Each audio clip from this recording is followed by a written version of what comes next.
Good morning, my friends. Good morning, good morning, good morning. It's your girl Tisha, popping by with another little Tisha-ism. Today I want to talk a little bit about trauma. And if you're alive in the world, it's likely that you have experienced some trauma, especially if you look like me and you grew up in a family.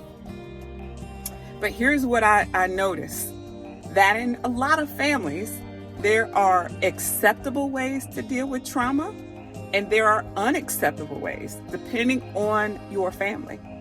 So let's talk a little bit about that. There's some obvious ones, right? Unacceptable ways of dealing with trauma are things like addiction, right? And we don't really talk about, we often talk about the behavior of the addict and how it's impacting the rest of the family dynamic. But what we don't have a conversation is a lot of times that addiction originated in trauma. The other side of that coin, though, is there's this other addiction, and that is achievement. Yeah, many of us who are overachievers, we do so in response to trauma. It's a trauma response.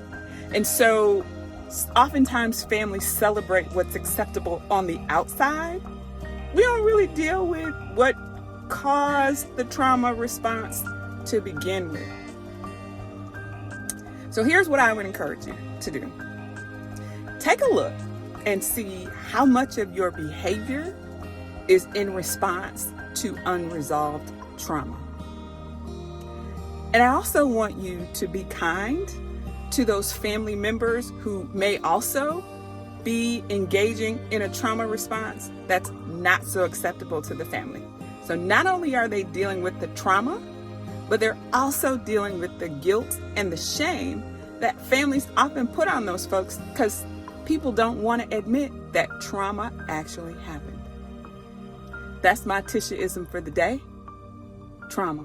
Take a look at it, my friends. Have a great day.